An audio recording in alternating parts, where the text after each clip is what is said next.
Hello students, I am B L Chaudhary, team botany CLC Sikar. हाँ, थोड़ा स्वागत है आज के लेक्चर में आपका। हाँ, तो भाई सब कैसे हैं? अच्छे हैं, मजे हैं। अब ध्यान दीजिए, आज के लेक्चर में बेटा अपन स्टडी करेंगे about respiration in higher plant, यानी उच्च पादपों में श्वसन। लेकिन उससे पहले कुछ NCERT की लाइनें और जो क्वेश्चंस आपके सामने दे रखे हैं उनको थोड़ा सा अच्छे से समझना या थोड़ा सा दिमाग को कनेक्ट करना जरूरी है। यस बेटा, तो ध्यान दीजिएगा। वहाँ पर अपन एक बात का स्टडी करेंगे कि देखो, एक वर्ड होता है ब्रीथ। ब्रीथ का मीन होता है श्वास लेना, या अपन इतना सा कहें कि गैसेस एक्सचेंज। गैसेस एक्सचेंज है ना, ब्रीथ, गैसीय विनिमय। यस, तो कई सारे अपन क्या समझ लेते हैं कि जो श्वास लेना, जैसे अपन श्वासन के दौरान ऑक्सीजन को अंदर लेते हैं और CO2 बाहर निकालते हैं, इसको श्वसन समझ लेते हैं। हालांकि ये ब्रीथिंग होगी तो रेस्पिरेशन होगा, लेकिन वो सेम नहीं है। प्रोसेस, उसकी परिभाषा या जो बातें हैं वो सेम नहीं है। तो अब आप ध्यान दीजिए बेटा कि जैसे सबसे पहले तो आप बात करते हो कि चाहे कोई भी सजीव, चाहे पादप हो, चाहे जंतु हो, या यहाँ तक कि अपन बात रहे कि माइक्रोब्स ही क्यों ना हो। यस बेटा, आप जानते हैं कि सब ब्रीथिंग करते हैं। यस बेटा, और आप जानते हैं कि क्या होता है ब्रीथिंग के अंदर। ब्रीथिंग के अंदर कुछ भी नहीं, ऑक्सीजन को अंदर लिया जाता है और CO2 को बाहर किया जाता है। अब तुम जानते हो, जैसे एनिमल्स की बात करूं तो जो लोअर एनिमल्स हैं उन्होंने स्किन के द्वारा गैसेस एक्सचेंज किया। पहले सिंगल सेल थी तो भी गैस का एक्सचेंज हुआ, फिर लोअर या निम्न जंतु जो थे नॉन कोडेट, उन्होंने स्किन के द्वारा किया। फिर धीरे धीरे रेस्पिरेटरी ऑर्गन और फिर सिस्टम डेवलप हुआ। और आप जानते हो कोडेट और उच्च जंतुओं में रेस्पिरेटरी सिस्टम होता है। जैसे अपने अंदर गैस या आदान प्रदान के लिए, ब्रीथिंग के लिए, श्वासन के लिए रेस्पिरेटरी सिस्टम है। नासा द्वार है, ये अपन बात है ट्रेकिया है, ब्रोंकाई और फेफड़े हैं, लंग्स हैं। तो अपने अंदर सुविकसित श्वसनांग पाए जाते हैं। बात को समझ रहे हैं? यस, तो आप देखिए बेटा कि अपने अंदर सुविकसित श्वसनांग पाए जाते हैं। तो जो अपन ये अंतर श्वसन या बाह्य श्वसन करते हैं, ऑक्सीजन को अंदर लेते हैं और CO2 को क्या निकालते हैं, बाहर निकालते हैं। ये आपकी बात होगी क्या, ब्रीथिंग, है ना बेटा। अब देखिएगा, मैं आपसे एक बात कनेक्ट करता हूं कि पहले वो कनेक्ट कर देता हूं, फिर मैं कुछ बातें आपके सामने लिखूंगा और फिर अपन टॉपिक को आगे बढ़ाएंगे। तो बेटा ध्यान दीजिएगा, हाँ, ये अपन जरूर कह सकते हैं कि जो ब्रीथिंग है, आगे जाकर ये अपन को स्वीकारना होगा, रियलिटी है कि breathing very much connected to the process of release of energy. Yes बेटा, कि भोज्य पदार्थों से ऊर्जा विमुक्त करने का जो प्रक्रम यानी श्वसन है, उससे ये जो ब्रीथिंग है बहुत ज़्यादा कनेक्टेड है ना। ये रियलिटी है।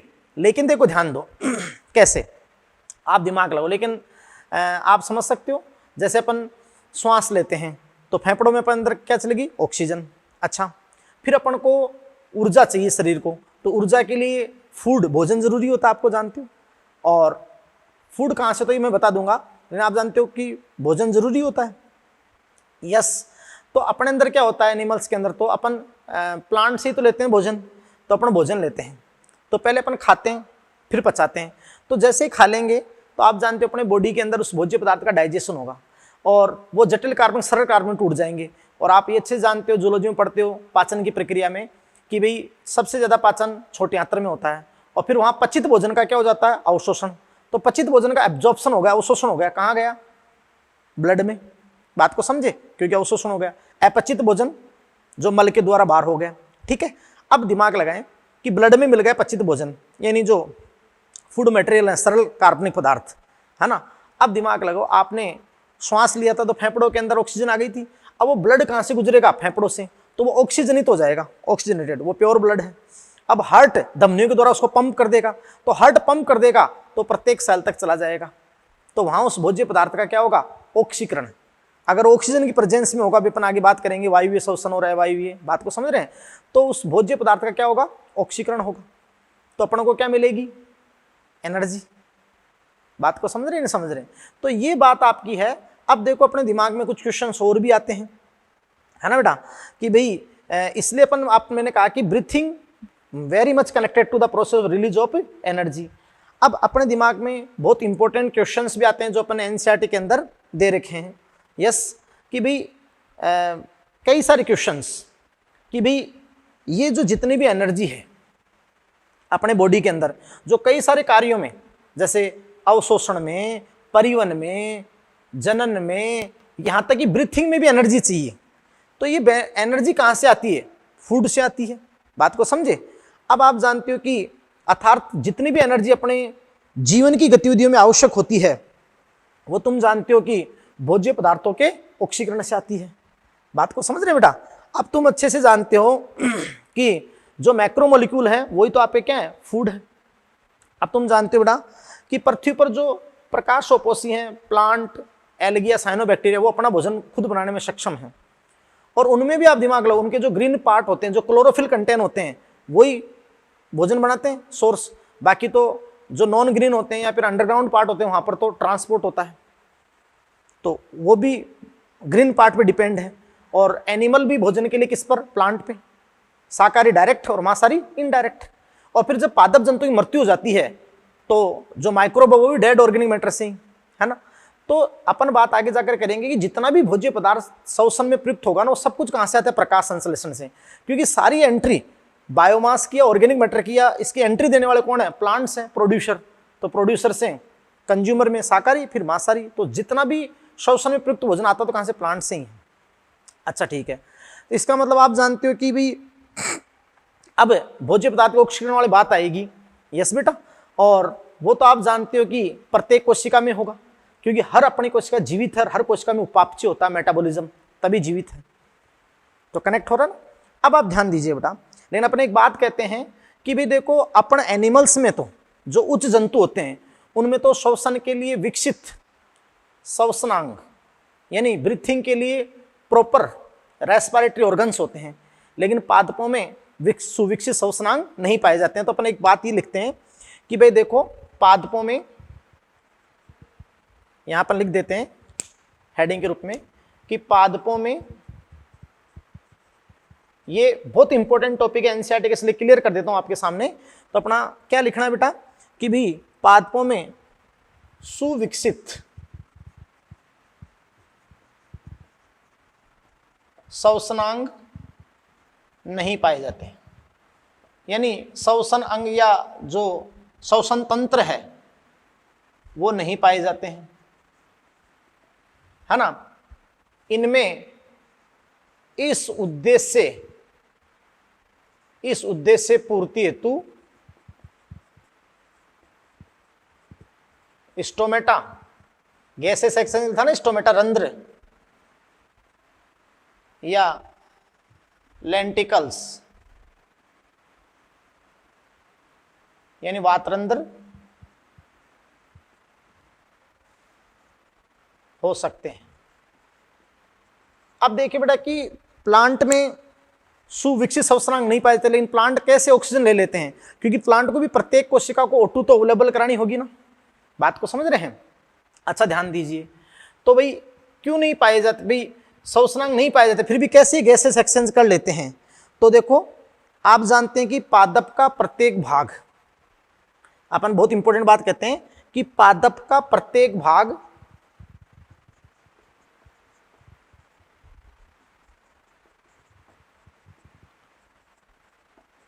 अपने श्वसनीय गैसीय आदान प्रदान, श्वसनीय गैसीय आदान प्रदान का ध्यान स्वयं रखता है। यस बेटा, तो फर्स्ट पॉइंट आपका क्या है कि पादप का प्रत्येक भाग अपने श्वसनीय गैसीय आदान प्रदान का ध्यान स्वयं रखता है।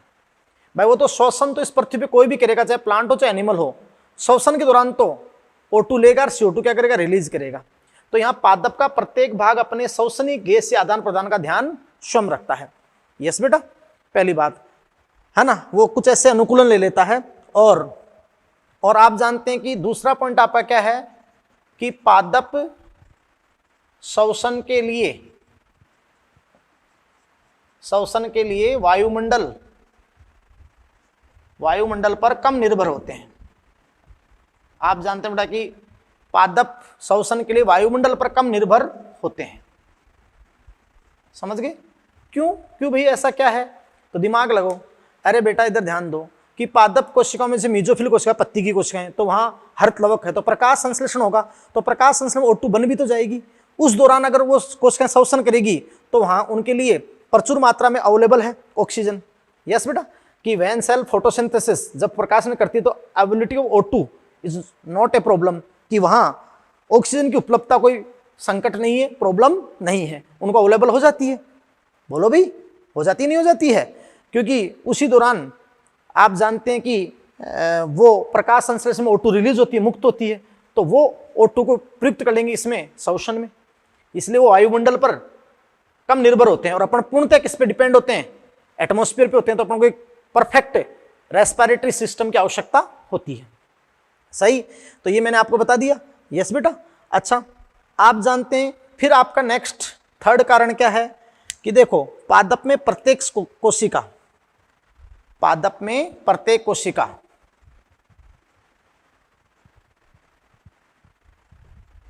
प्रत्यक्ष व अप्रत्यक्ष रूप से, पादप में प्रत्येक कोशिका प्रत्यक्ष और अप्रत्यक्ष रूप से सीधे वायु के संपर्क में रहती है।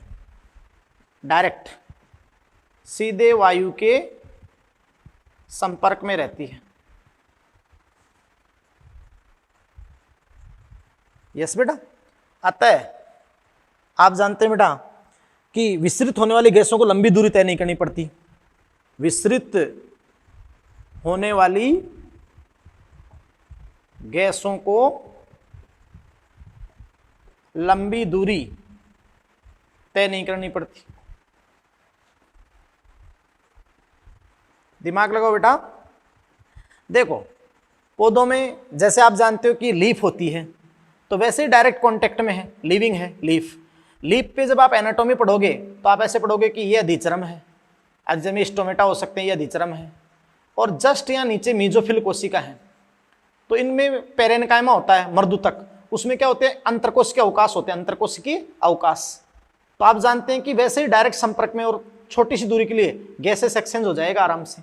यस, तो विसरित होने वाली इनको ज्यादा दूरी प्राप्त नहीं करनी पड़ती। यस बेटा।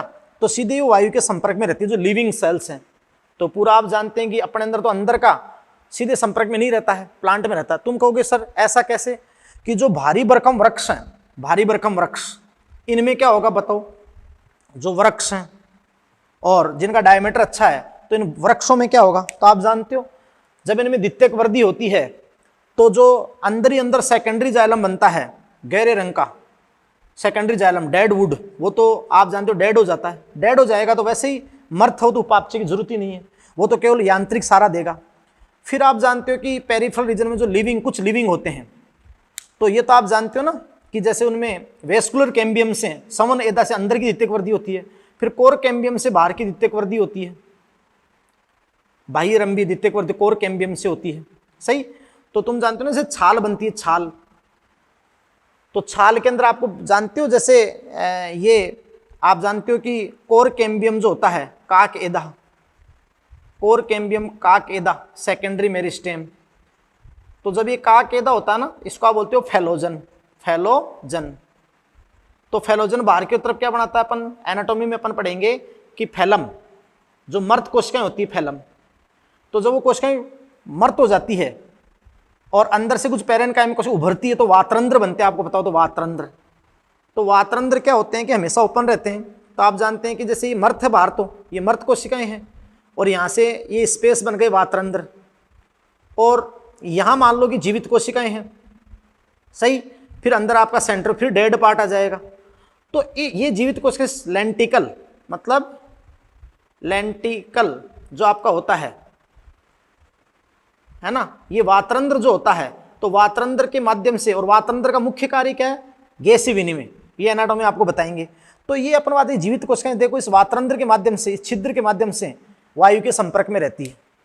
तो फिर आप समझ सकते हो कि इनको लंबी दूरी तय नहीं करनी पड़ती है। तो एक टॉपिक आपको जो एनसीईआरटी में दे रखा है कि जंतुओं में तो सुविकसित श्वसनांग पाए जाते हैं, लेकिन पादपों में नहीं। अब पादपों में सुविकसित श्वसनांग नहीं है, फिर भी अपन बात रही कि गैस से आदान प्रदान कैसे कर लेते हैं, ये मैंने आपको समझा दिया। अच्छा सुनो, अब बेटा आपको जानते हो ये चैप्टर किससे रिलेटेड है? अब ये चैप्टर स्टार्ट होगा। इसका मतलब एक तो ऑक्सीजन चाहिए जो आ गई, चाहे कोई भी सजीव, जंतु हो चाहे पादप हो, एक तो ऑक्सीजन चाहिए। तो श्वसन बहुत ज्यादा कनेक्टेड है ना किससे? श्वसन से भी देखना। तो ऑक्सीजन चाहिए, श्वसन के दौरान आ गई। एक आप जानते हो कि एनर्जी के लिए क्या चाहिए? फूड मटेरियल चाहिए।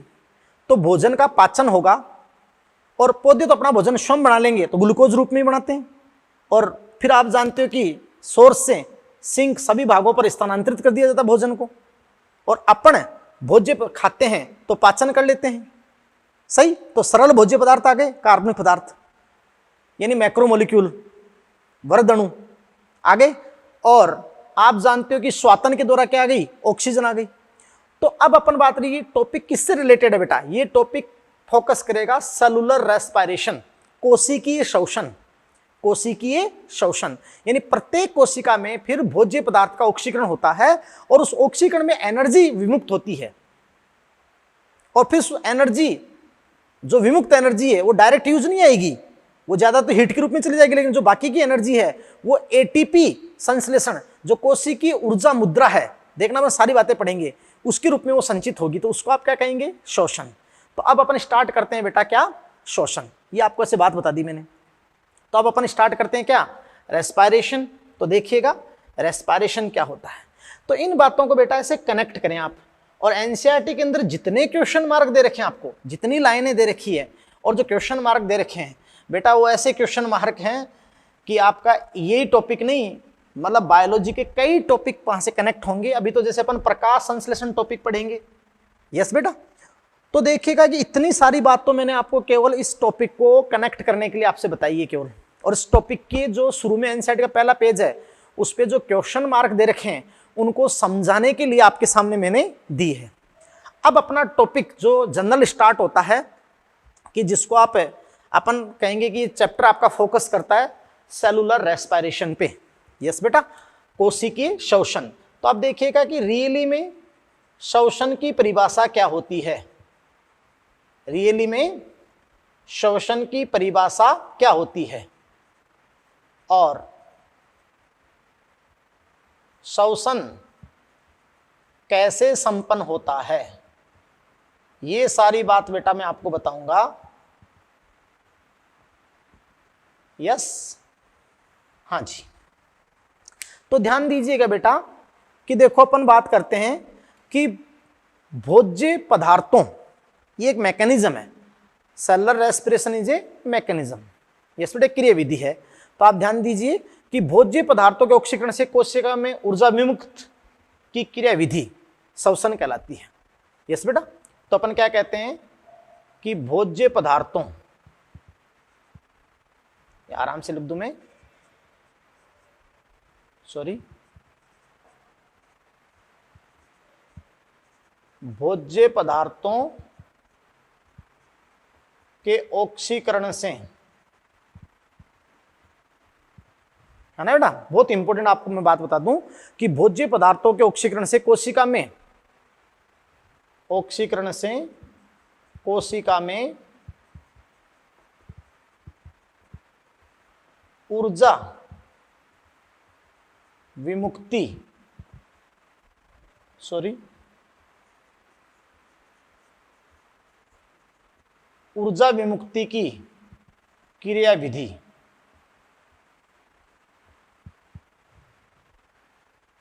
श्वसन कहलाती है।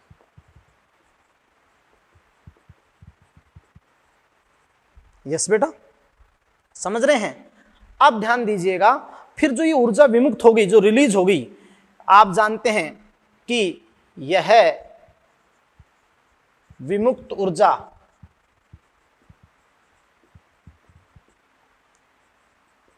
एटीपी संश्लेषण, एटीपी संश्लेषण के लिए प्रयुक्त होती है। समझ गए बेटा, एटीपी संश्लेषण के लिए प्रयुक्त होती है।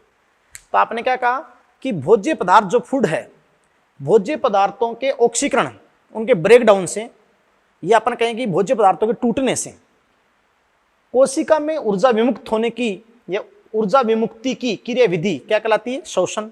अभी जो ऊर्जा विमुक्त हो गई है, एक तो कंप्लीट नहीं है, बहुत सारी हीट के रूप में चली जाएगी, और बाकी ये विमुक्त ऊर्जा डायरेक्ट प्रत्यक्ष यूज नहीं हो सकेगी, ये एटीपी निर्माण में, एटीपी संश्लेषण के लिए प्रयुक्त होती है। तो इस प्रोसेस को आप क्या कहते हैं, श्वसन। क्या कहते हैं बेटा, श्वसन कहते हैं, यस। और फिर आप देखिएगा, मैं इसमें बहुत सारी बातें आपको बता दूंगा, और फिर इसके बहुत स्पेसिफिक डेफिनेशन लिखूंगा मैं आपके सामने। फिर मैं क्या कहूंगा बेटा कि श्वसन के अंतर्गत कार्बनिक पदार्थों में उपस्थित कार्बन कार्बन बॉन्ड के टूटने पर, देखो अपन को बहुत इंपॉर्टेंट बात मैं कहूंगा कि श्वसन में जो आपका रेस्पिरेशन है तो कौन प्रयुक्त हो रहे हैं, भोज्य पदार्थ यानी कार्बनिक पदार्थ। तो श्वसन के अंतर्गत कार्बनिक पदार्थों में उपस्थित, श्वसन के अंतर्गत कार्बनिक पदार्थों जो भी भोज्य पदार्थ है उपस्थित कार्बन कार्बन, तो जो कार्बनिक पदार्थ उनके अंदर कार्बन कार्बन बॉन्ड है ना। तो आप जानते हैं बेटा कि कार्बन कार्बन बंध के टूटने पर, बंध के टूटने पर विमुक्त ऊर्जा, या ऐसे कहें कि कार्बन कार्बन बंध के टूटने पर, अब जैसे ही मान लो कि वो कार्बोहाइड्रेट है या जो भी है, लिपिड है, जैसे ही जो भोज्य पदार्थ उनके अंदर कार्बन कार्बन बॉन्ड है, तो कार्बन कार्बन बॉन्ड के ब्रेक होने पर जो आप समझ सकते हैं कि विमुक्त ऊर्जा या मुक्त ऊर्जा को उच्च ऊर्जा युक्त को, यानी विमुक्त ऊर्जा को उच्च ऊर्जा युक्त फास्फेट बंधों में संचित किया जाता है, संचित किया जाता है। अरे भाई एटीपी का बनना एडिनोसिन ट्राइफॉस्फेट, तो आप जानते हैं कि जो मुक्त ऊर्जा विमुक्त ऊर्जा है उसको उच्च ऊर्जा युक्त फास्फेट बंधों के रूप में संचित किया जाता है, यानी आपके सामने एटीपी संश्लेषण है। अरे बोलो, अब मैं बहुत इंपॉर्टेंट बात बता दूं बेटा कि श्वसन के अंतर्गत श्वसनी क्रियाधार में ऑक्सीकरण के पश्चात उत्पन्न प्रोटॉन एटीपी निर्माण में सहायक होते हैं। यस, ये बात मैं आगे जाकर क्लियर करूंगा, है ना बेटा। तो आप जानते हैं बेटा कि अपन ने जो लाइन आपके सामने कही वो लाइन ये कही बेटा कि श्वसन के अंतर्गत, है ना, श्वसन के अंतर्गत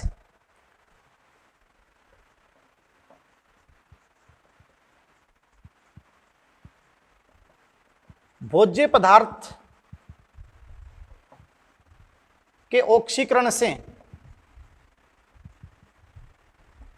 उत्पन्न प्रोटॉन, प्रोटॉन बनते हैं माइटोकॉन्ड्रिया में, प्रोटॉन प्रणता सारे समझाऊंगा मैं आगे। उत्पन्न प्रोटॉन का उपयोग एटीपी निर्माण में होता है, एटीपी निर्माण में होता है ना बेटा। अब देखिएगा कि बहुत सारे क्वेश्चंस मैं आपके सामने क्लियर करता हूं, है ना बेटा, और आप समझ सकते हैं बेटा कि देखो जब भोज्य पदार्थों के अंदर जो कार्बन कार्बन बॉन्ड होते हैं वो टूटते हैं तो एक कंसिडरेबल, मतलब एक अनुमानित एक एनर्जी मुक्त होती है, और वो एनर्जी जो आप जानते हो उच्च ऊर्जा वाले बंध यानी उच्च ऊर्जा युक्त बंधों फास्फेट बंधों में संचित हो जाती है। अच्छा सुनो कि देखो बेटा, जब किसी कोशिका के अंदर उपापचय होता है, मेटाबॉलिज्म होता है, तो आप समझ सकते हैं कि ये भोज्य पदार्थ ब्रेक डाउन होते हैं, तो जो जितनी एनर्जी यूज होती है उसमें से मोस्ट ऑफ तो हीट के रूप में रिलीज हो जाती है, वो तो हीट के रूप में गई, है ना। बाकी जो एनर्जी होती है वो भी डायरेक्ट यूज नहीं होती है, वो आप जानते हैं कि आपने कहा ना उच्च ऊर्जा वाले फास्फेट बंधों में संचित हो जाती है, पहली बात। अच्छा सुने, ये जो श्वसन है ये कोई एक स्टेप प्रोसेस नहीं, एक पद की प्रक्रिया नहीं है, ये अनेक पदों में चलती है, और जब अनेक पदों में भोज्य पदार्थ का ऑक्सीकरण होता है तो वो एंजाइम के द्वारा कंट्रोल्ड होता है, और जब वो एंजाइम के द्वारा कंट्रोल्ड होता है तो आप जानते हैं एंजाइम के द्वारा कंट्रोल होता है बायोकेमिकल रिएक्शंस हैं, बायोकेमिकल रिएक्शन।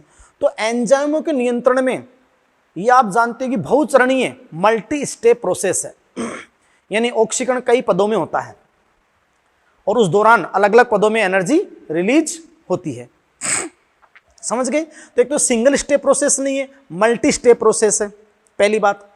दूसरी बात है कि मुख्यतः भोज्य पदार्थों का ऑक्सीकरण होता है, उस दौरान सारी एनर्जी यूज नहीं होती, हीट के रूप में चली जाती है, लेकिन जो कुछ होती है वो भी डायरेक्ट यूज नहीं होगी, जो अपने शरीर के कार्य होते हैं वो पहले किसके रूप में संचित होगी, एटीपी के रूप में। इसलिए अपन कहते हैं कि कोशिकीय ऊर्जा की मुद्रा, है ना, आप कहते हो ना currency of energy, cellular energy, currency of cellular energy is ATP. कोशिकीय ऊर्जा मुद्रा क्या है? एटीपी। फिर वो एटीपी वापस अपने बंधों को तोड़ती है, फास्फेट बंधों को तोड़ के, जैसे एटीपी एडीपी में बदलती है फास्फोराइलेशन के द्वारा, है ना। तो आप जानते हो कि इस दौरान फिर वो एनर्जी अपने शरीर के अलग अलग कार्यों में काम में आती है। जितने भी अपने शरीर के कार्य हैं, चाहे वो अवशोषण हो, चाहे अपन बात करें कि परिवहन हो, यहाँ तक कि स्वातन जो अपन श्वास ले रहे थे उसमें भी एनर्जी चाहिए। समझे कि नहीं समझे? अब आप दिमाग लगाना। फिर देखो कि श्वसन के दौरान भोज्य पदार्थों का ब्रेकडाउन होता है। तो आप जानते हैं कि मुख्यतः कैटाबोलिक है। कैटाबोलिज्म मतलब खंडन, ब्रेकडाउन, यानी भोज्य पदार्थ जो जटिल पदार्थ है उसका ब्रेकडाउन होना। जैसे ग्लूकोज का दहन होता है, ग्लूकोज का पूर्ण दहन होता है, कंबक्शन होता है, तो ग्लूकोज पूर्णतया विघटित हो जाता है CO2 और H2 में, CO2 और H2 में। बात को समझे? तो मुख्यतः कैटाबोलिक है। लेकिन जब ऐसा होता है, जब ये कार्बनिक पदार्थ ब्रेकडाउन होते हैं, जो कार्बन कंकाल होता है, CC कंकाल, तो उस दौरान मध्यवर्ती क्रियाएं होती है। तो जो मध्यवर्ती यौगिक होते हैं वो कई अन्य पदार्थों के संश्लेषण में भी प्रयुक्त होते हैं। तो अपन सिद्ध करेंगे आगे जाकर कि मुख्यतः तो कैटाबोलिक है श्वसन, लेकिन थोड़ी बहुत मात्रा में अन्य पदार्थों के संश्लेषण में भी प्रयुक्त होता है। तो एनाबोलिक भी है कुछ मात्रा में।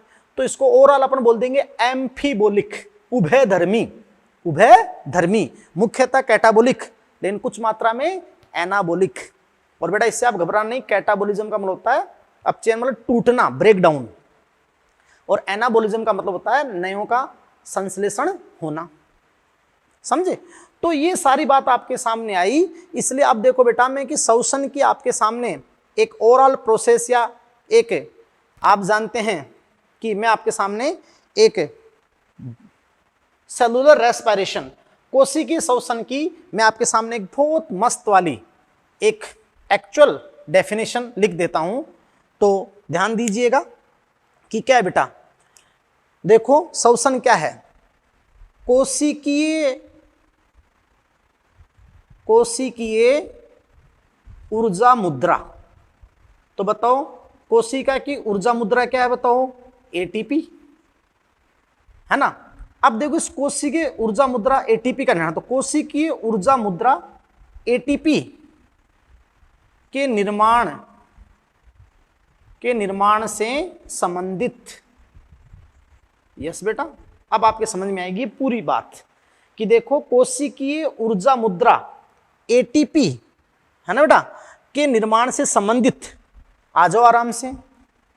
उभयधर्मी मतलब एम्फीबोलिक, भाई मुख्य तो कैटाबोलिक लेकिन एम्फीबोलिक, उभयधर्मी। अच्छा, इस दौरान उष्मा भी विमुक्त होती है ना भाई, ज्यादातर तो हीट के रूप में चली जाती है। यस, तो देखो कोशिकीय ऊर्जा मुद्रा एटीपी के निर्माण से संबंधित उभयधर्मी, उष्मा सेपी। यस बेटा, बहुत इंपॉर्टेंट बात मैंने बता दी। बहुचरणीय यानी मल्टी स्टेप, यानी बहुचरणीय, है ना बेटा। बहुचरणीय बात मैंने आपके सामने लिख दी। और फिर मैं आपको कहूंगा एंजाइमेटिक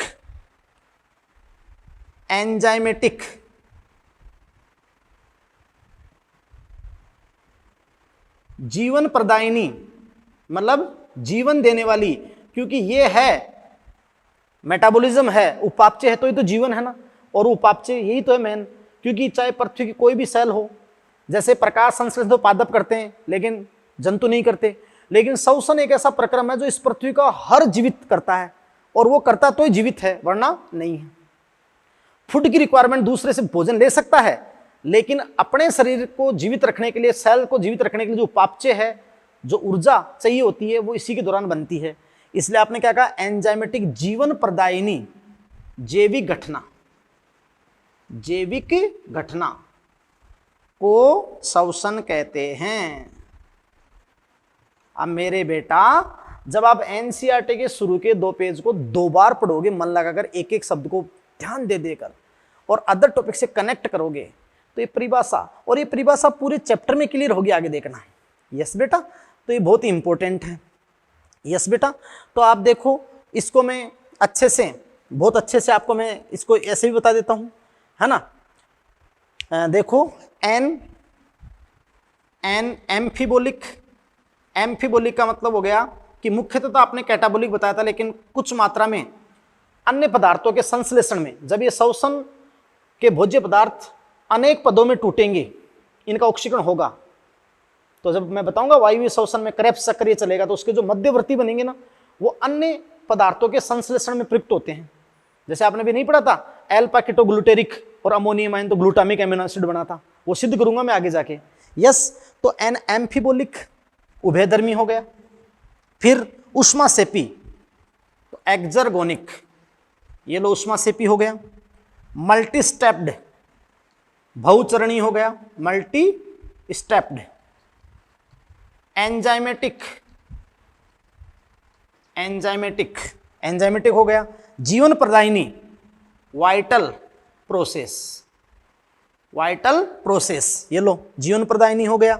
यस बेटा, यानी अपन कहें कि जीवन प्रदायिनी जैविक घटना तो बायोलॉजिकल, यहां मैं जोड़ दूंगा biological vital process, biological vital process which associated, जो किससे संबंधित है, एसोसिएटेड, ये तो बेटा किससे संबंधित है, फाइनली बनेगा क्या ATP, associated with production of, associated with production of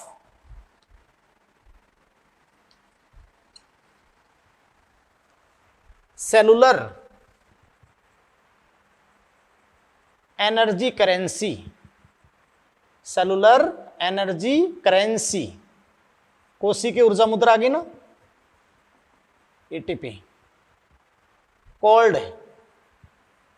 respiration. तो बेटा ये आपकी क्या है बताओ, रेस्पायरेशन। समझ में आया, बोलो। अब बेटा देखो फटाफट अपन बात करते हैं कि देखो आराम से, हाँ, कि अब देखो कि जो भोज्य पदार्थ श्वसन में प्रयुक्त होते हैं या एनर्जी देने के लिए जो प्रयुक्त होते हैं, उनको आप क्या कहते हो, रेस्पायरेटरी सबस्टेंस, है ना भाई। इस प्रक्रम के दौरान, इस प्रक्रम के दौरान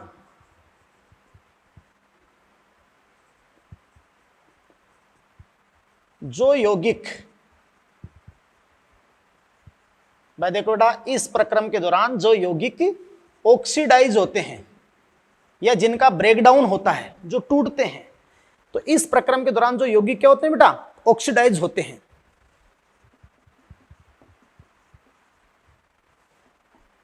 वे रेस्पायरेटरी सबस्ट्रेट कहलाते हैं, श्वसनी क्रियाधार कहलाते हैं।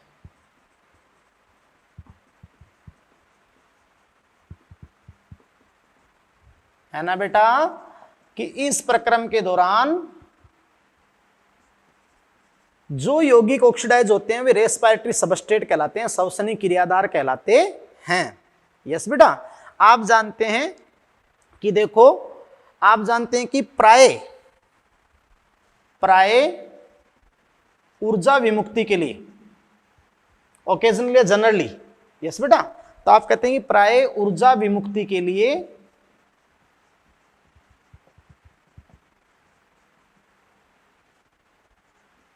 श्वसनी क्रियाधार के रूप में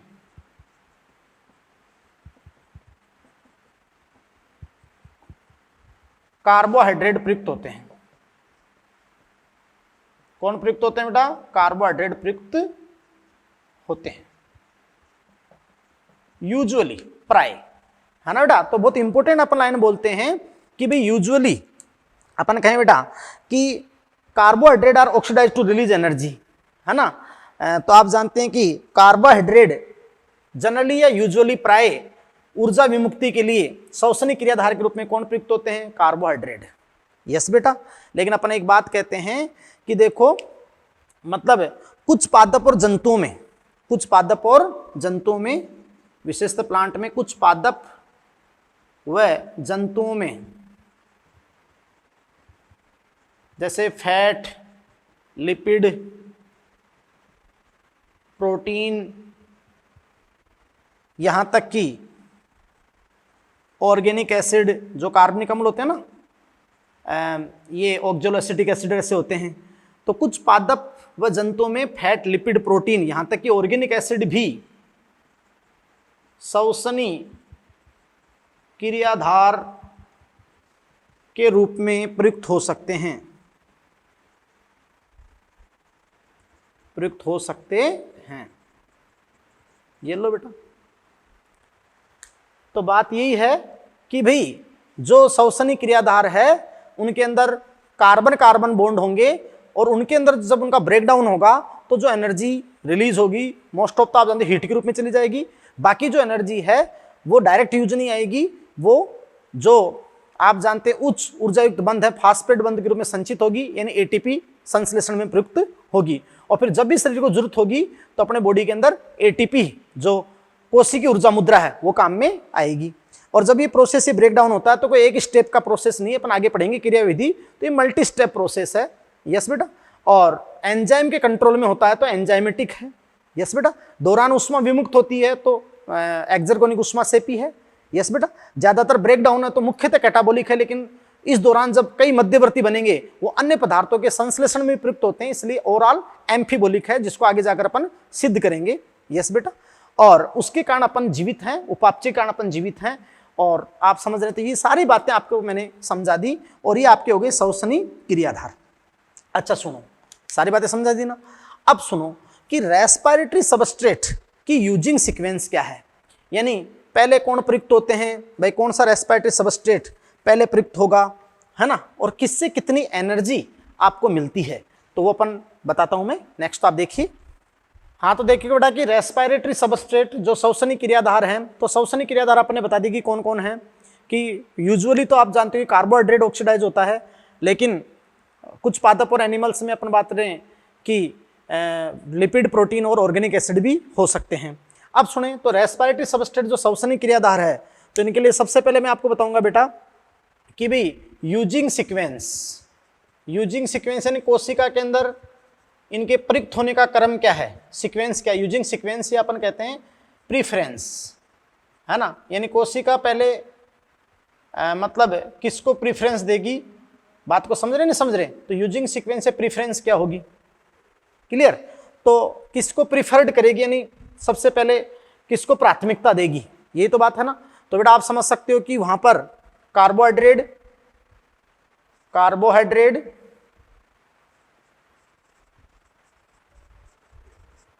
कार्बोहाइड्रेट, फिर आप जानते हो कि लिपिड, और फिर आप समझ सकते हो कि प्रोटीन, क्योंकि प्रोटीन ज्यादा प्रोटोप्लाज्म में प्रयुक्त हो जाता है ना। यस। अब सुने देखो, कार्बोहाइड्रेट में भी जो शर्करा है, शुगर है ना, कार्बोहाइड्रेट शुगर यानी शर्करा, और फिर आप समझ सकते हो कि लिपिड और प्रोटीन। तो कार्बोहाइड्रेट आप जानते हो कि मोनोसेक्राइड, वो डाइसेक्राइड और पॉलीसेक्राइड होते हैं।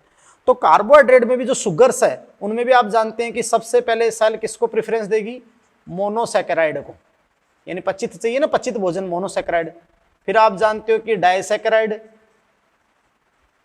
है ना, और फिर आप जानते हैं कि पॉलीसेक्राइड। यस। और आप जानते हो कि तुरंत कोशिका के लिए इंस्टेंट एनर्जी बोलते हैं ना, तुरंत ऊर्जा देने वाला, तो ग्लूकोन डी के भी लिखा था ग्लूकोज। यस बेटा। तो तुरंत ऊर्जा देने वाला आप जानते हैं कि इंस्टेंट एनर्जी सोर्स, तो ये आपको तुरंत ऊर्जा कौन देगा, ग्लूकोज। यस, स्रोत है ना। फिर आप देखिएगा बेटा कि देखो ये भोज्य पदार्थ जितने ज्यादा रिड्यूस होते हैं, जितने ज्यादा अपचायक होते हैं, उतनी ज्यादा उनको ऑक्सीडेशन के लिए किसकी आवश्यकता होती है, O2 की आवश्यकता होती है। तो यहाँ अपन रिड्यूस्ड, ये कितने ज्यादा रिड्यूस्ड हैं उसकी अगर अपन सीक्वेंस देखें, रिड्यूस्ड सीक्वेंस, तो आप समझ रहे रिड्यूस्ड कितने ज्यादा अपचाई हैं, तो आप समझ सकते हैं बेटा कि रिड्यूस्ड सीक्वेंस अगर आप देखें तो सबसे ज्यादा जो रिड्यूस्ड होता है वो है लिपिड। फिर आप जानते हो क्योंकि लिपिड में आप देख लिया करो हाइड्रोजन कितने ज्यादा और ऑक्सीजन कम होती है फॉर्मूले में, तो लिपिड, लिपिड के बाद कौन, प्रोटीन, और सबसे कम कौन, कार्बोहाइड्रेट, कार्बोहाइड्रेट। यस, तो ये रिड्यूस्ड हो गया। अब सुनो, ये रिड्यूस हो गया तो नेक्स्ट बात अपन करते हैं कि इनके ऑक्सीकरण के लिए ऑक्सीजन की आवश्यकता होगी, तो O2 की रिक्वायरमेंट, ऑक्सीजन की आवश्यकता, O2 रिक्वायरमेंट।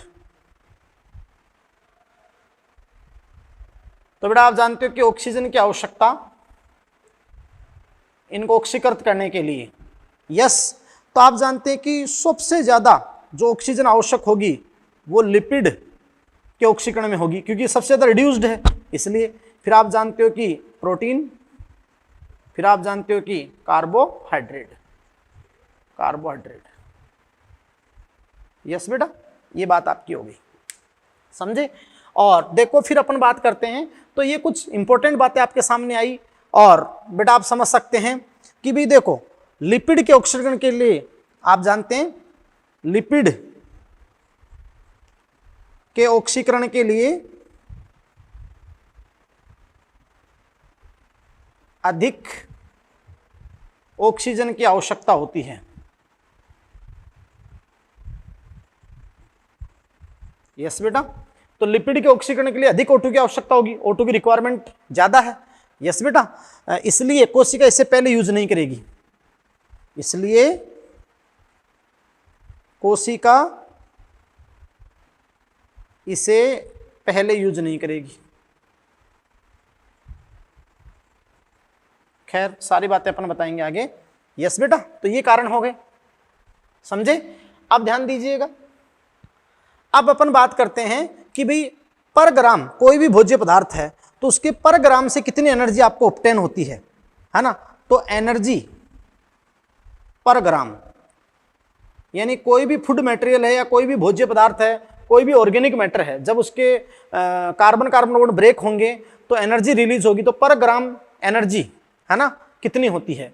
तो देखिएगा बेटा, यहां अपन दो चीजें लेते हैं, यस, अगर अपन एक कोई भी भोज्य पदार्थ के 1 ग्राम को अपन बॉम्ब कैलोरीमीटर में ले लें, और बॉम्ब कैलोरीमीटर क्या होता है, एक मेटल का बना पात्र होता है, उसके अंदर ऑक्सीजन भरी होती है, तो बॉम्ब कैलोरीमीटर बंद है, उसमें आप मान लो कि पूर्ण दहन कराओ उसका, कंप्लीट कंबक्शन, तो वो आपकी जो वैल्यू आती है ना वो ग्रोस कैलोरीफिक वैल्यू आती है, यानी सकल कुल उत्पादन। लेकिन वो उसको अपन यहाँ प्रयुक्त नहीं करते हैं, क्योंकि अपनी सेल्स के अंदर फिजियोलॉजिकल प्रोसेसेस होती है ना, तो कुछ हास होता है, तो फिर जो सेल्स में कार्य की क्रियाओं के दौरान जो होती है कैलोरीफिक वैल्यू, उसी को अपन बात करते हैं। तो फिर भी देखो एनर्जी पर ग्राम, तो एनर्जी पर ग्राम में देखो सबसे पहले अपन जब यहाँ सारणी बनाएंगे तो ध्यान से सुनना कि भाई इस सारणी में अपन इस वे में बना लेते हैं, ये टेबल बना रहे हैं यहाँ पे, यस बेटा, तो ध्यान दीजिएगा कि टेबल में अपन क्या क्या लिखते हैं। फर्स्ट ऑफ ऑल अपन यहां लिख देंगे आपके सामने, सॉरी, रेस्पिरेटरी सबस्ट्रेट, जो श्वसनी क्रियाधार है, रेस्पिरेटरी सबस्ट्रेट, यस बेटा, श्वसनी क्रियाधार। फिर अपने यहां दो वैल्यू, खैर आपके काम की एक ही है, इसमें ज्यादा दिमाग नहीं लगाना, एक आपकी लिखता हूं मैं gross calorific value, gross calorific value, और एक आपके सामने लिखता हूं फिजियोलॉजिकल वैल्यू। तो मैंने क्या कहा था कि ग्रोस कैलोरीफिक तो क्या है कि बॉम्ब कैलोरीमीटर होता है, एक मेटल कंटेनर, उसके अंदर ऑक्सीजन भरी होती है, तो उसमें अपन 1 ग्राम किसी भी भोज्य पदार्थ का पूर्ण दहन कराएं तो जो आपको एनर्जी प्राप्त होती है ग्रोस कैलोरीफिक वैल्यू, और एक फिजियोलॉजिकल जो सेल में आपकी बनती है फिजियोलॉजिकल वैल्यू, यानी आपकी होगी कारिकीय मान कोशिका का जो मेटाबॉलिज्म के दौरान। अब देखो अपन यहाँ रेस्पिरेटरी सबस्ट्रेट लेते हैं पर ग्राम, तो आप समझ सकते हो बेटा कि यहाँ अपन पर ग्राम रेस्पिरेटरी सबस्ट्रेट लेंगे, यस, तो सबसे पहले अपन जैसे लेते हैं कार्बोहाइड्रेट, कार्बोहाइड्रेट, तो आप समझ सकते हो कि कार्बोहाइड्रेट से जो ग्रोस कैलोरीफिक वैल्यू होती है 4.1 किलो कैलोरी पर ग्राम, और जो फिजियोलॉजिकल वैल्यू होती है वो 4 किलो कैलोरी पर ग्राम, यस। फिर अपन बात करते हैं किसकी, प्रोटीन की बात कर लेते हैं पहले, प्रोटीन की, तो आप समझ सकते हैं कि प्रोटीन से यहाँ जो ग्रोस कैलोरीफिक वैल्यू होती है 5.65 किलो कैलोरी पर ग्राम, और ये आपकी होती है 4.2 किलो कैलोरी पर ग्राम। और फिर अपन बात कर लेते हैं किसकी, लिपिड की। तो लिपिड की बात करोगे तो इसमें आप जानते हैं नहीं फैट, यहां अपन बात कर लेते हैं फैट वसा, ये अपन कह देंगे लिपिड, एक ही बात है। तो बेटा आप समझ सकते हो कि यहां आप जानते हो कि जो ग्रोस कैलोरीफिक वैल्यू है वो आएगी 9.45 किलो कैलोरी पर ग्राम, और आप फिजियोलॉजिकल जो वैल्यू है वो है 9.1 या 9 किलो कैलोरी पर ग्राम। लेकिन आप जानते हो पर ग्राम एनर्जी देने में जो सबसे इंपॉर्टेंट है वो कौन है, लिपिड। सबसे ज्यादा एनर्जी कौन देता है, लिपिड। फिर कौन देता है, प्रोटीन, और फिर कौन देता है, कार्बोहाइड्रेट, है ना बेटा। अब आप समझे कि पर ग्राम तो एनर्जी ये सबसे कम देता है, लेकिन ओवरऑल अपन सबसे ज्यादा खाते क्या है, कार्बोहाइड्रेट, और आसानी से पाचन भी किसका होता है, कार्बोहाइड्रेट का। और कोशिका में इजीली क्योंकि ज्यादा रिड्यूस नहीं है तो अच्छे से ऑक्सीकरण किसका होता है, कार्बोहाइड्रेट का, तो प्रयुक्त कार्बोहाइड्रेट होता है। इसे ओवरऑल एनर्जी अपने बॉडी को किससे ज्यादा मिलती है, ओवरऑल एनर्जी, कुल एनर्जी तो कार्बोहाइड्रेट से मिलती है, लेकिन पर ग्राम निकालें तो लिपिड से, पर ग्राम निकाले तो किससे मिलेगी बेटा, लिपिड से। फिर अपने एक बहुत महत्वपूर्ण बात यहां कहते हैं कि कार्बोहाइड्रेट कम ऊर्जा का उत्पादन करता है, फिर भी सेल लिपिड का उपयोग कार्बोहाइड्रेट के पश्चात करती है ना। कार्बोहाइड्रेट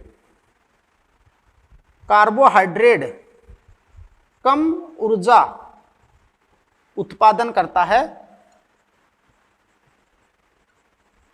फिर भी सेल आप जानते हो कि कार्बोहाइड्रेट का उपयोग सबसे पहले करती है, या लिपिड से भी पहले करती है। यस बेटा, बात को समझ रहे हैं आप। भाई ऐसा क्यों होता है, भाई आप जानते हो कि ये अपन कहें कि भाई अर्थात लिपिड का उपयोग कार्बोहाइड्रेट के पश्चात होता है, पश्चात होता है। क्यों भाई, क्योंकि लिपिड है ना, लिपिड वो हाईली रिड्यूस्ड, अत्यधिक रिड्यूस्ड है, हाईली रिड्यूस्ड। तो हाईली रिड्यूस्ड है तो उसके ऑक्सीकरण के लिए आप जानते हैं हाईली रिड्यूस्ड है, इसलिए आप उसके ऑक्सीडेशन के लिए ज्यादा O2 की रिक्वायरमेंट है, तो उसके ऑक्सीडेशन के लिए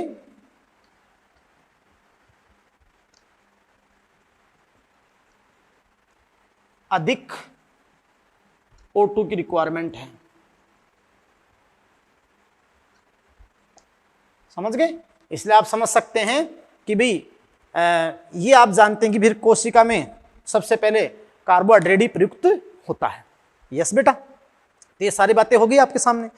अब अपन बात करेंगे कि श्वसन के प्रकार। तो सबसे पहले तो कौन सा रेस्पिरेटरी सबस्ट्रेट प्रयुक्त हो रहा है, या बॉडी की क्या चीज प्रयुक्त हो रही है, उसके बेसिस पे अपन करेंगे। और फिर आप जानते हो कि सेल के अंदर ऑक्सीजन की अवेलेबिलिटी है या कितनी है या नहीं है, ऑक्सीजन उपलब्ध है या नहीं है, यानी ऑक्सीजन की प्रेजेंस में और एब्सेंस में क्या टाइप होते हैं। यस, तो फर्स्ट ऑफ ऑल देखिए बेटा, अपन यहाँ पर टाइप ऑफ रेस्पिरेशन की बात करेंगे, और टाइप ऑफ रेस्पिरेशन में सबसे पहले क्या बात करेंगे, देखो श्वसन के प्रकार में, और ये सबका अपन आगे कैसे ब्रेक डाउन होगा, क्या बात होगी, बेसिक चल रहा है। आप जानते हैं कि सब चीजें क्रियाविधि क्लियर होगी, और अपन जो ओवरऑल क्रियाविधि पढ़ेंगे ना, पूरा सारे पद पढ़ेंगे, वो अपन किसके पढ़ेंगे, कार्बोहाइड्रेट की।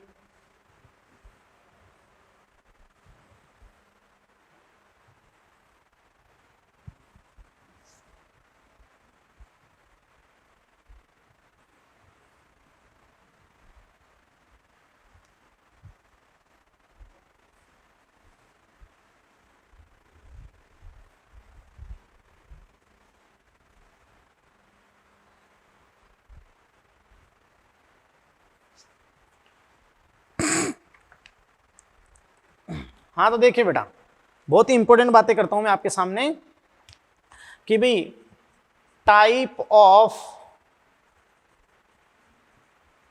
रेस्पायरेशन, श्वसन के प्रकार।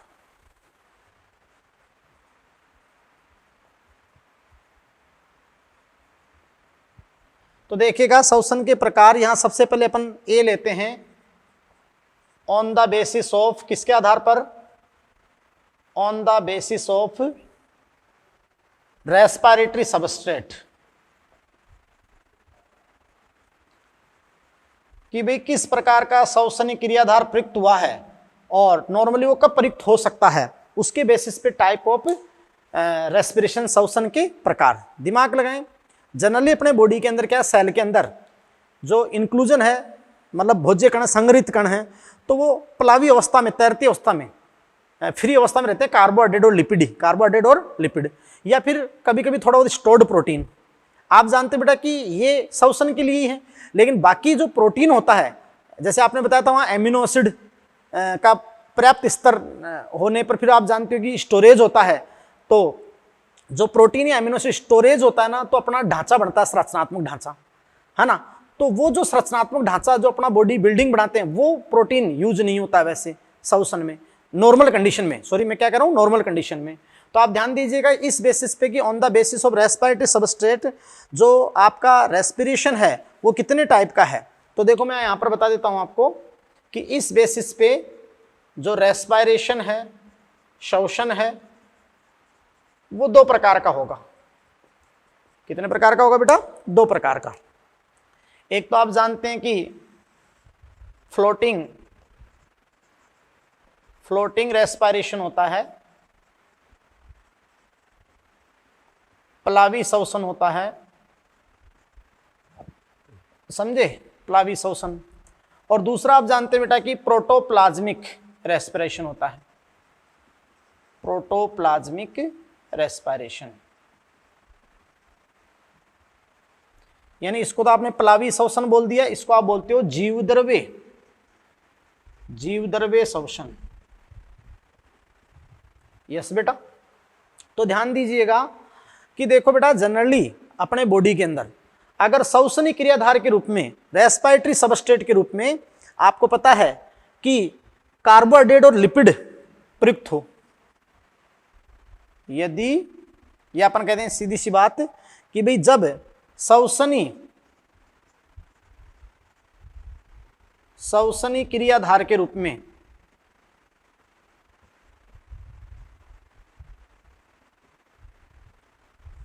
कार्बोहाइड्रेट तथा लिपिड प्रयुक्त हो।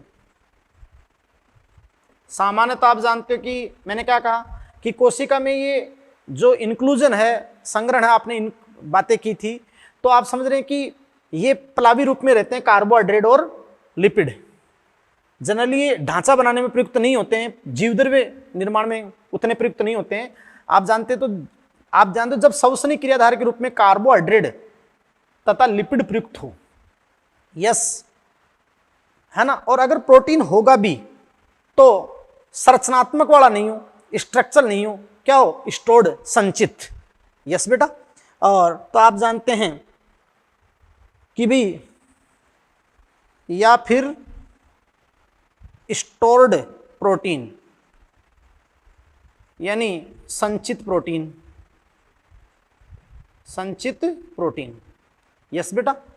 तो फिर आपका क्या होगा, सामान्य श्वसन होगा, प्लावी श्वसन, जब श्वसनी क्रियाधार के रूप में या तो कार्बोहाइड्रेट या लिपिड, या अगर प्रोटीन हो तो कौन सा प्रोटीन हो, स्टोर्ड प्रोटीन, संचित प्रोटीन।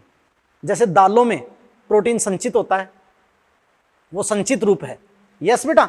तो आप जानते हैं कि जब मूंग मोट का बीज सीड जर्मिनेट होता है ना, तो उस समय उसके अंदर तो बीज पत्र में स्टोर्ड प्रोटीन, ये संचित भोजन, तो उस समय तो वो आप जानते हैं कि उस प्रोटीन को श्वसनी क्रियाधार के रूप में ले सकता है। बात को समझे? तो वो आपका क्या हो गया, स्टोर्ड प्रोटीन। यस बेटा। तो देखो कि ये प्रोसेस यूजफुल होती है, यानी उपयोगी होती है, क्योंकि अपनी एनर्जी प्रोड्यूस करती है जो विभिन्न कार्यों में आवश्यक होती है। यस बेटा। इसके अलावा तुम जानते हो कि इसके अंदर पूर्ण ऑक्सीकरण होता है, तो CO2 और H2, यानी CO2 रिलीज होती है, CO2 विमुक्त होती है। बस क्या विमुक्त होती है, CO2 विमुक्त होती है। बात को समझे? और आप जानते हैं बेटा कि भाई कोशिका सामान्य कार्य की दर्शाती है, इस दौरान कोशिका सामान्य कार्य की दर्शाती है। यस बेटा। और आप जानते हैं कि ये सामान्य परिस्थितियों में होता है।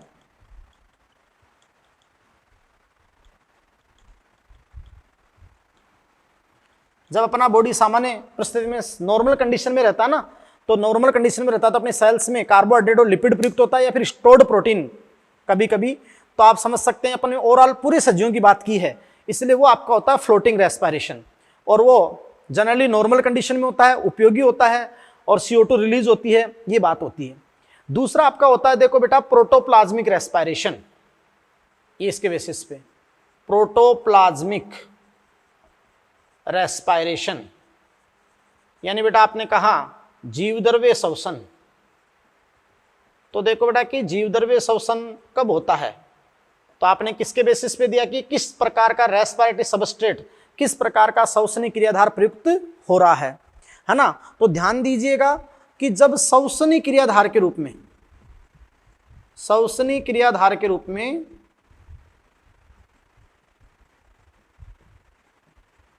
संरचनात्मक, ध्यान सुनना, सबसे इंपॉर्टेंट संरचनात्मक, अपनी जो मसल्स होती है, जो मांस होता है, क्या प्रोटीन ही तो है। तो आप जानते हैं कि जब श्वसनी क्रियाधार के रूप में संरचनात्मक वह जब उपापचय होता है तो बहुत सारे एंजाइम काम में आते हैं। तो एंजाइम भी अपने आप में क्या है, प्रोटीन है। All enzyme are protein, all protein are not enzyme, सारे प्रोटीन एंजाइम नहीं है, लेकिन सभी एंजाइम क्या है, प्रोटीन है, एक अपवाद को छोड़कर राइबोजाइम। तो श्वसनी क्रियाधार के रूप में संरचनात्मक व एंजाइमेटिक प्रोटीन प्रयुक्त हो तो इसे जीवद्रव्य श्वसन कहते हैं। मेरी बात सुन लो बेटा, देखो अगर कोशिका के पास कार्बोहाइड्रेट लिपिड अवेलेबल है, उपलब्ध है, तो ये कभी नहीं होगा जब तक अवेलेबल है। वो तो अगर वो चीजें अवेलेबल ही नहीं हो तो फिर आप जानते हो कि मजबूरी वश आपका ये होगा। कैसे, जैसे अपन लंबी रोग दशा में चले जाएं, एक लॉन्ग डिजीज अपना ऑपरेशन हो, बहुत जटिल और कई दिनों तक उनको खाना ही नहीं मिले, तो अपने कोशिकाओं को ग्लूकोज, पहले तो ग्लूकोज को उन्होंने खत्म कर लिया, फिर जो थोड़ा बहुत स्टोर्ड लिपिड था उसको भी खत्म कर लिया, है ना। अब उनको अवेलेबल ही नहीं है, सामान्यतः कार्बोहाइड्रेट और लिपिड तो अवेलेबल ही नहीं है। तो फिर आप जानते हो अपनी जो मसल्स, मांसपेशी बनी, तभी तो आप जानते हो इसे झुर्रियां पड़ के आदमी बिल्कुल कमजोर हो जाता है, क्योंकि प्रोटीन यूज होने लग जाता है। और वो कौन सा प्रोटीन, ध्यान रखना, संरचनात्मक और एंजाइमेटिक, तब गड़बड़ है। ऐसे तो कुछ ऐसे सीड होते हैं जो संचित भोजन के रूप में प्रोटीन करते हैं, तो वो स्टोर्ड प्रोटीन है। स्टोर्ड प्रोटीन का हो तब कोई प्रॉब्लम नहीं है, स्ट्रक्चरल संरचनात्मक और एंजाइमेटिक प्रोटीन का हो तब प्रॉब्लम है। यस, तो आप जानते हैं कि ये प्रोसेस फिर क्या आती है, हार्मफुल है। ये आप जानते हैं कि हार्मफुल है, क्योंकि नॉर्मल कंडीशन में तो होती नहीं है, और इसमें CO2 के साथ कुछ टॉक्सिक पदार्थ या टॉक्सिक कंपाउंड यौगिक जैसे NH3 अमोनिया मुक्त होती है, NH3 अमोनिया मुक्त होती है ना, किसमें, जीवद्रव्य श्वसन में। बात को समझे। इसलिए आप जानते हैं कि टॉक्सिक रिलीज होते हैं, है ना, तो कोशिका की मृत्यु हो सकती है। यस, जिससे आप जानते हैं फिर कोशिका की क्या हो जाती है, कुछ ही समय में कोशिका की मृत्यु हो सकती है। तो बेटा ये कब होते हैं, असामान्य परिस्थितियों में, असामान्य परिस्थितियों में ये आपके होते हैं। जैसे मैंने क्या कहा, एक तो भूखमरी होती है ना, भूखमरी, जैसे कुछ लोगों को कई दिन तक खाना ही नहीं मिला, भूखमरी, या लंबी रोग दशा या भूखमरी, स्ट्रोवेशन। जानते हो बेटा कि जैसे अपन बात रहे कि कई दिनों तक खाना नहीं मिले, तो फिर आप जानते हो ऐसे बच्चों की तो ऐसे हड्डी मतलब पसली दिखने लग जाती है, और सब कुछ मतलब वो प्रोटीन की भी कमी हो जाती है ना, बिल्कुल कुपोषित हो जाते हैं, क्योंकि प्रोटीन यूज हो गया, और वो भी कौन सा, जीवद्रव्य वाला, स्ट्रक्चरल या एंजाइमेटिक। तो भूखमरी या लंबी रोग दशा में ये होता है। तो दिमाग लगा ना, अगर व्यक्ति को पानी देते रहे हैं अपन, और अपन कहते हैं ना खाना चाहे आप 3-4 महीने मर खिलाओ, लेकिन प्रॉपर अगर उसको पानी दे रहे हो तो उसकी मृत्यु नहीं होगी। लेकिन जैसे अपन बात रहे कि भाई कुछ लोगों की फिर आप कहते हो सर नहीं, फिर 10-5 दिन बाद तो मृत्यु होती है ना। वो क्यों होती है जानते हो, कि पहले उनके बॉडी में जो थोड़ा बहुत कार्बोहाइड्रेट यूज हो गया, फिर उनके बॉडी में जो संचित लिपिड था वो यूज हो गया, तब तक तो क्या हुआ, फ्लोटिंग। फिर आप जानते हो खाना दे ही नहीं रहे हो तो वो अवेलेबल नहीं है, वो उपलब्ध नहीं है, तो शरीर का अपन बात रहे जो मसल्स हैं, शरीर में जो जमा मांस है वो यूज होने लग गया, तो क्या होने लगा, जीवद्रव्य शोषण। अच्छा जीवद्रव्य शोषण होने लगा तो एनर्जी तो मिल रही है, लेकिन आप जानते हो कि धीरे धीरे CO2 के साथ टॉक्सिक सबस्टांस NH3 भी बनेंगे, तो बॉडी के अंदर टॉक्सिक चीजें जमा होने लग जाती है। तो फिर तुम्हें पता भी तो होना चाहिए ना कि ब्लड के अंदर खराब चीजें हो जाती है तो किडनी से पास होती है, तो किडनी के रोग हो जाएंगे, किडनी फेल हो जाएगी, अन्य कई सिस्टम फेल हो जाएंगे और एनर्जी उतनी रहेगी नहीं, तो फिर व्यक्ति की क्या होती है, मृत्यु होती है।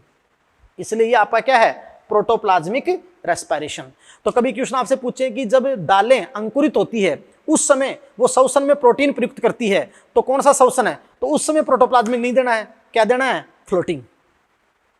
बात को समझे, कब देना है प्रोटोप्लाज्मिक, क्योंकि कई लोग आपको यहां क्या पढ़ाएंगे कि श्वसनी क्रिया, हर सामान होता भी है कि श्वसनी क्रियाधार के रूप में लिपिड और कार्बोहाइड्रेट यूज हो तो फ्लोटिंग, प्रोटीन यूज हो तो जीवद्रव्य, ऐसा नहीं है। स्टोर्ड कोई भी चीज अपने संचित भोजन है ना, संचित भोजन चाहे वो कार्बोहाइड्रेट हो, चाहे लिपिड हो, चाहे प्रोटीन हो, स्टोर्ड फूड तो यूज होता ना। हाँ कार्बोहाइड्रेट और वो तो आप जानते हैं कि स्टोर्ड, जो भी स्टोर्ड भोजन यूज होता है ना, प्रोटीन स्टोर्ड कंडीशन में बहुत कम होता है, क्योंकि प्रोटीन अपने बॉडी को बनाता है, मसल्स को बनाता है, लेकिन फिर भी कुछ पात्रों में कुछ में स्टोर्ड रहता है। यस, तो अगर स्टोर्ड प्रोटीन यूज हो रहा तो फ्लोटिंग ही है, जीवद्रव्य नहीं है, फ्लोटिंग है। बात को समझे, इसलिए आप जानते हैं कि संरचनात्मक और एंजाइमेटिक प्रोटीन यूज हो तो फिर आपको क्या मानना है, जीवद्रव्य श्वसन, क्या मानना है, जीवद्रव्य। तो ये मैंने बहुत परफेक्टली आपको समझा दिया। Yes, on the basis of respiratory substrate. अब अपन नेक्स्ट पढ़ते हैं कि टाइप ऑफ रेस्पिरेशन, यानी मतलब श्वसन का प्रकार, प्रेजेंस और एब्सेंस ऑफ O2, यानी ऑक्सीजन की उपस्थिति और अनुपस्थिति के बेसिस पे, है ना, तो वो बहुत इंपॉर्टेंट है, ऑक्सीजन ऑक्सीशोषण। यस, तो नेक्स्ट आप देखिएगा। हाँ, तो अब आप देखिए बेटा कि on the basis of presence और एब्सेंस ऑफ ऑक्सीजन, यानी ऑक्सीजन की उपस्थिति और अनुपस्थिति के आधार पर जो श्वसन के प्रकार होते हैं। तो यहाँ पर भी आप देखिए बेटा कि जो रेस्पिरेशन है, जो श्वसन है वो दो प्रकार का होगा। श्वसन कितने प्रकार का होगा, यहाँ पर दो प्रकार का। यस बेटा, और फर्स्ट तो आपका क्या होगा और सेकंड क्या होगा, तो ध्यान दीजिएगा। यहाँ पर अपन बात बेटा कि अपन कहेंगे कि देखो एरोबिक, आप नाम ही सुना था एरोबिक, वायवीय। यस बेटा, वायवीय श्वसन करने वाले एरोबिक, और एक आपका क्या है एनएरोबिक, है ना। तो आप समझ सकते हैं कि एनाएरोबिक, सॉरी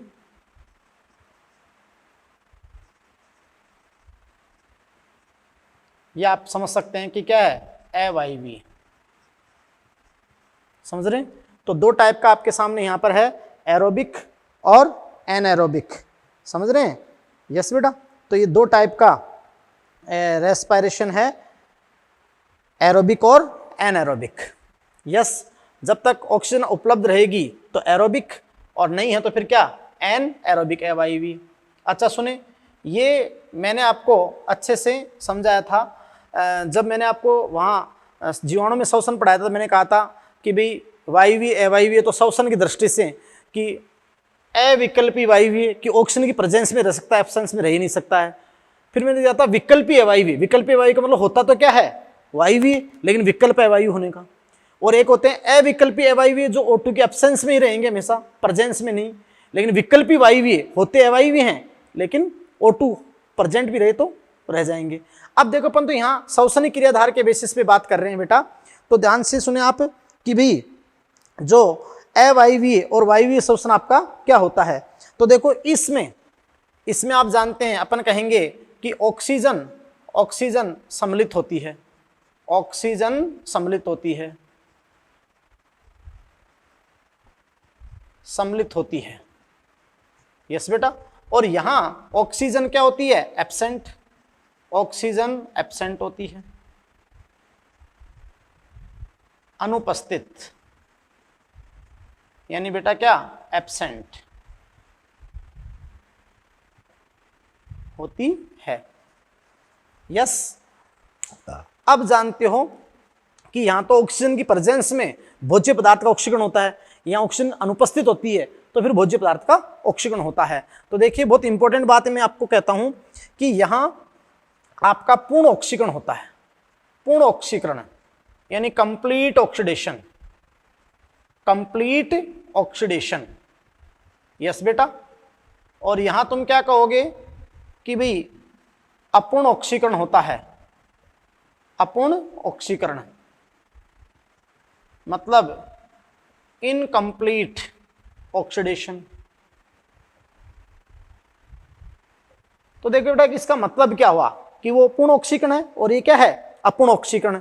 तो देखिए मैं इसका आपको मीन समझा देता हूं कि भाई यहां जैसे श्वसनी क्रियाधार ग्लूकोज है मान लो, तो ग्लूकोज पूर्ण ऑक्सीकरण के द्वारा पूर्णतः अकार्बनिक मतलब CO2 तथा H2O में कन्वर्ट हो जाएगा। पूर्ण विघटन होकर ग्लूकोज आप जानते हो पूर्ण ऑक्सीकरण के दौरान CO2 और H2O में चेंज हो गया। और यहां तुम जानते हो कि ग्लूकोज का आंशिक ऑक्सीकरण होगा, पूर्ण ऑक्सीकरण नहीं होगा, यानी आंशिक ऑक्सीकरण के द्वारा, आंशिक ऑक्सीकरण के द्वारा या तो आप समझ सकते हैं कि वो lactic acid, lactic acid yes, जिसका आपके सामने मैं आगे जाकर फॉर्मूला लिखूंगा कि जैसे C3H6 और O3, तो 2 मॉलिक्यूल बना लेगा लैक्टिक एसिड के, बात को समझे। और ये आप तुम जानते हो कि जैसे वो मान लो कि यहां पर भी अपन 2 लगा देंगे, है ना भाई, कि 2 मॉलिक्यूल बना लेगा। और जैसे अपन CH3CH2OH, CH3CH2OH, वो तो अपन लिखेंगे कि मान लो कि C2H5OH और कुछ मात्रा में CO2। यस, तो ये एथेनॉल, एथेनॉल और CO2 एल्कोहलिक किण्वन में, तो लैक्टिक किण्वन होगा, लैक्टिक फर्मेंटेशन और एल्कोहलिक फर्मेंटेशन, क्योंकि इसको अपन क्या कह सकते हैं, फर्मेंटेशन भी कह सकते हैं। आगे किण्वन की बात भी करेंगे अपन।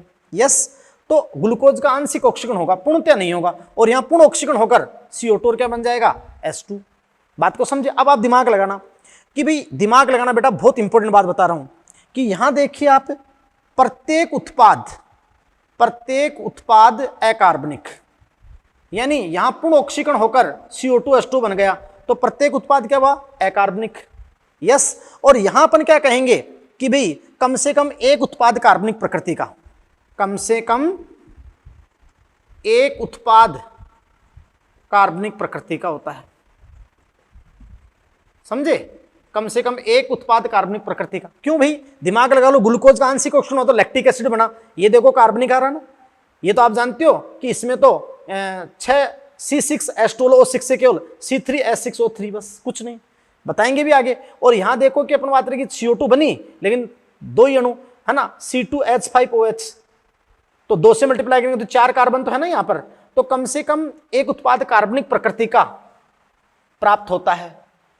यस, ये बात को समझे।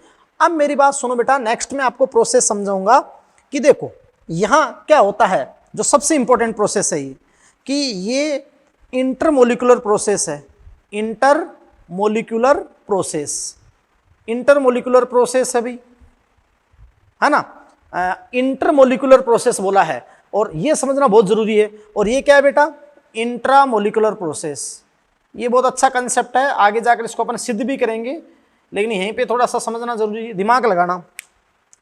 यहां देखो, यहां जब किसी श्वसनी क्रियाधार का ऑक्सीकरण होगा, है ना, जगह जगह पर श्वसनी क्रियाधार का अलग अलग स्टेप में ऑक्सीकरण होगा, तो वहां से हाइड्रोजन निकलेंगे। हाइड्रोजन को कौन ले लेगा, NAD+, और वो किस में कन्वर्ट हो जाएगा, NADH2 में। मैं समझा दूं, हो जाएगा। फिर इस NADH2 का आगे जाकर ऑक्सीकरण होगा, तो फाइनल जो प्रोटॉन यानी फाइनल जो हाइड्रोजन NADH2 से निकले हाइड्रोजन को जो फाइनल एक्सेप्ट करती है ऑक्सीजन है, तो वो क्रियाधार का कोई दूसरा नहीं होगा, दूसरा आ गया ना ऑक्सीजन, O2 सम्मिलित होगी, तो ऑक्सीजन ही तो वहां पर आप जानते हो कि NADH2 से जो हाइड्रोजन रिमूव होते हैं उसको ऑक्सीजन एक्सेप्ट करती है, तो वहां फाइनल H2 एक्सेप्टर यानी अंतिम हाइड्रोजन ग्राही कौन होती है, O2।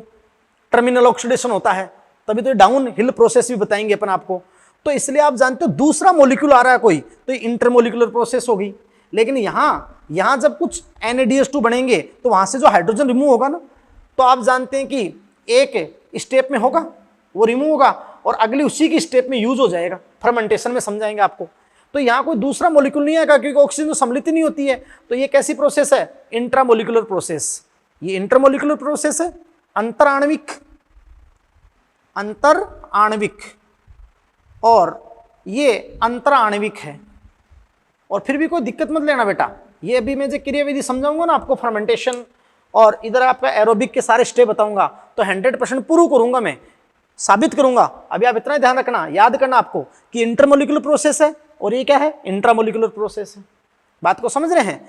फिर देखिएगा बेटा आप नेक्स्ट कि देखो यहां प्रति ग्लूकोज जब पूर्ण ऑक्सीकरण होता है तो प्रति ग्लूकोज अधिक एटीपी का उत्पादन होता है, अधिक एटीपी का उत्पादन। पूरा अपन जब पढ़ेंगे सिद्ध भी करेंगे कि प्रति ग्लूकोज 36 से 38 एटीपी का उत्पादन होगा। और यहां प्रति ग्लूकोज अत्यधिक कम एटीपी का उत्पादन होता है, कम एटीपी का उत्पादन आपका होता है। यस बेटा, यानी आप समझ सकते हैं कि 2 एटीपी मिलती है। कितनी मिलती है? 2 एटीपी। यस, तो ये आपकी बात होगी। यस, और आप जानते हो कि ये स्लो प्रोसेस है, स्लो प्रोसेस। यस बेटा, और आप जानते हैं कि ये थोड़ी सी फास्ट प्रोसेस है, क्योंकि 2 एटीपी बनती है ना, तो ज़्यादा ग्लूकोज का कंजप्शन इसमें होता है, और आप जानते हैं यहाँ पर ग्लूकोज का कम कंजप्शन होता है। यस बेटा, बोलो। तो आपको मैंने प्रति ग्लूकोज भी बता दिया। बोलो बोलो। अब देखो बेटा कि ये कहाँ संपन्न होता है, फिर मैं इसमें आगे बताऊंगा कि अब मैं आपको यहाँ एरोबिक, वापस से एरोबिक डाल रहा हूँ, एरोबिक और एनएरोबिक, एनएरोबिक। यस, तो मैं यहाँ लिख देता हूँ जैसे ये और ये, तो इसके मैं आगे और डिफरेंस लिख रहा हूँ आपके सामने। तो मैं आपको बता दूं बेटा कि देखो कि ये एरोबिक कहाँ संपन्न होगा, साइटोसोल और प्लस माइटोकॉन्ड्रिया। तो ये साइटोसोल माइटोकॉन्ड्रिया में संपन्न होता है एरोबिक, है ना। तो दिमाग लगाओ कि माइटोकॉन्ड्रिया तो प्रोकैरियोट में तो हो ही नहीं सकता, तो ये यूकैरियोट की बात होगी। तो यूकैरियोट्स का अभिलाक्षणिक लक्षण है, अभिलाक्षणिक लक्षण, है ना। लेकिन ये नहीं है कि भाई प्रोकैरियोट में वायवीय श्वसन होगा ही नहीं। क्या सारे जीवाणु थोड़ी हैं जो अवायवीय श्वसन करते हैं? बहुत सारे जीवाणु जो वायवीय श्वसन करते हैं। तो प्रोकैरियोट में अगर होगा, प्रोकैरियोट में कहाँ होगा? प्रोकैरियोट में मीजोसोम में होगा। किसमें होगा बेटा? मीजोसोम में, है ना, मीजोसोम में ये आपका होगा। जबकि जो एनारोबिक है ये आप जानते हो कि केवल साइटोसोल, भाई साइटोप्लाज्म में तरल और कोशिकांग होते हैं ना, तो ये मात्र किसमें होगा? साइटोसोल में, साइटोसोल में संपन्न। तो ये ज्यादातर प्रोकैरियोट का अभिलाक्षणिक लक्षण है, प्रोकैरियोट का अभिलाक्षणिक लक्षण, अभिलाक्षणिक लक्षण है। समझे नहीं समझे? कौन है? एनारोबिक। और अगर यूकैरियोट में तो एक्सेप्शनली आप जानते हो ईस्ट, जो एकोस की यूकैरियोट है, तो एकोस की यूकैरियोट ईस्ट जो अवायवीय श्वसन दिखाता है, तो केवल और केवल साइटोसोल में संपन्न होता है। बात को समझ रहे हैं? तो ये सारी बातें मैंने बेटा आपको A to Z बातें करवा दी। वैसे पर जनरली बात करें तो ये जो एरोबिक है ये यूकैरियोट का विलक्षण लक्षण है और ये एनारोबिक है प्रोकैरियोट का है। लेकिन ऐसा नहीं कि ये प्रोकैरियोट में नहीं हो सकता और ऐसा नहीं कि कोई यूकैरियोट ये संपन्न ही नहीं कर सकता। ऑलवेज वर्ड तो अपन ने कहा ही नहीं ना, ऑलवेज सब तो अपन ने कहा ही नहीं। यस बेटा, और आप समझ सकते हैं, बहुत इंपॉर्टेंट बात मैं आपको बताऊं, है ना। तो ध्यान दीजिएगा बेटा कि देखो इसमें मैं आपको बताऊं कि NADH जब बन जाते हैं क्रियाधार का ऑक्सीजन हो तो NADH बनेंगे, है ना। फिर उस NADH वापस जाकर ETS पढ़ेंगे बना के, तो NADH का ऑक्सीजन होगा। तो इनमें बहुत तेज गति से ऑक्सीजन होता है NADH का, और एनारोबिक में NADH का ऑक्सीजन क्या होगा? धीमी गति से होगा। ये सारी बात मैं आपको समझा दूंगा। यस, बात को समझे। और तुम्हें पता है कि भाई जो ये एरोबिक है, एरोबिक, तो एरोबिक की देखो मैं यहाँ पर आपको ये आपने लिख ही दिया, तो यहाँ मैं आपको रिएक्शन बताऊंगा कि C6H12O6 6O2, तो फाइनली आपका 6CO2 और 6H2O। और ये आप जानते हो कि एनर्जी 686, वो तो हीट के रूप में पूरी। और वैसे आप जानते हो कि 36-38 ATP। तो फिर इसकी अपन दक्षता निकालेंगे लास्ट में, तो 40% इफिशियंसी आती है इसकी। यस, और यहाँ तुम देखते हो कि यहाँ आपका होता है कि C6H12O6 या तो टूटेगा तो जानते हो CH3 CH2 और OH यानी एथेनॉल C2H5OH प्लस CO2, जो 2 CO2 मॉलिक्यूल निकलते हैं। तो आप समझ रहे हैं कि यहाँ पर आंशिक आप जानते हो कि ओनली कितनी एटीपी निकलेगी, 2 एटीपी। बात को समझ रहे हैं। और या फिर आप जानते हैं कि भी ये लैक्टिक एसिड में टूट जाएगा C6H12O6, और फिर आप जानते हैं बेटा कि C3H6 और O3, ये होगा ना। तो ये प्रोसेस आपकी होगी। बात को समझे। इसमें ओनली 7% इफिशियंसी आती है, क्योंकि 2 एटीपी मिल रही है ना, तो 7% इफिशियंसी होती है। वो सारा अपन आगे प्रयोग द्वारा सिद्ध कर देंगे। जब मैकेनिज्म पढ़ेंगे तो सारी बातें अपन सिद्ध कर देंगे। बात को समझ रहे हैं। तो ये मैंने आपको बताया एरोबिक और एनारोबिक। अब देखिए बेटा जी कि अपन यहाँ पर जो सारी अपन ने सीक्वेंस पढ़ी है, सारी बातें यहाँ पर की इस लेक्चर के अंदर, तो आप समझ पा रहे हैं कि भाई हाँ। तो देखिए बेटा कि ये सारी बातें अपन ने समझाई। हालांकि अपन पूरी मैकेनिज्म पढ़ेंगे, अपन पूरा एरोबिक रेस्पिरेशन का पाथ भी पढ़ेंगे, अपन फर्मेंटेशन क्या होता है, क्योंकि अपन देखना पहले अपन ग्लूकोज का ग्लाइकोलाइसिस कराएंगे, वो कॉमन है, चाहे वो एरोबिक हो और चाहे वो एनारोबिक हो, है ना। लेकिन आप जानते उसके बाद की आगे की प्रोसेस डिपेंड करेगी O2 है या नहीं है। तो उसके बेसिस पे अपन ये पूरी मैकेनिज्म आपको सामने पढ़ेंगे। यस। तो बेटा इस लेक्चर में अपन यहीं तक बात करेंगे। अब बाकी की प्रोसेसेस किसमें, नेक्स्ट लेक्चर के अंदर, है ना। तो आप पूरा ग्लाइकोलाइसिस, लिंक रिएक्शन और क्रेब्स चक्र, ये एक बार थोड़ा सा मन लगाकर पढ़ के आए। शुरू के 2 पेज भी एनसीईआरटी पढ़े, थोड़ा शांत होकर एक एक शब्द को समझते हुए पढ़े, और फिर आप आगे 2 पेज पढ़ के आए। देखो फटाफट आपको ये चीजें समझाएंगे। यस बेटा। तो थैंक यू वेरी मच।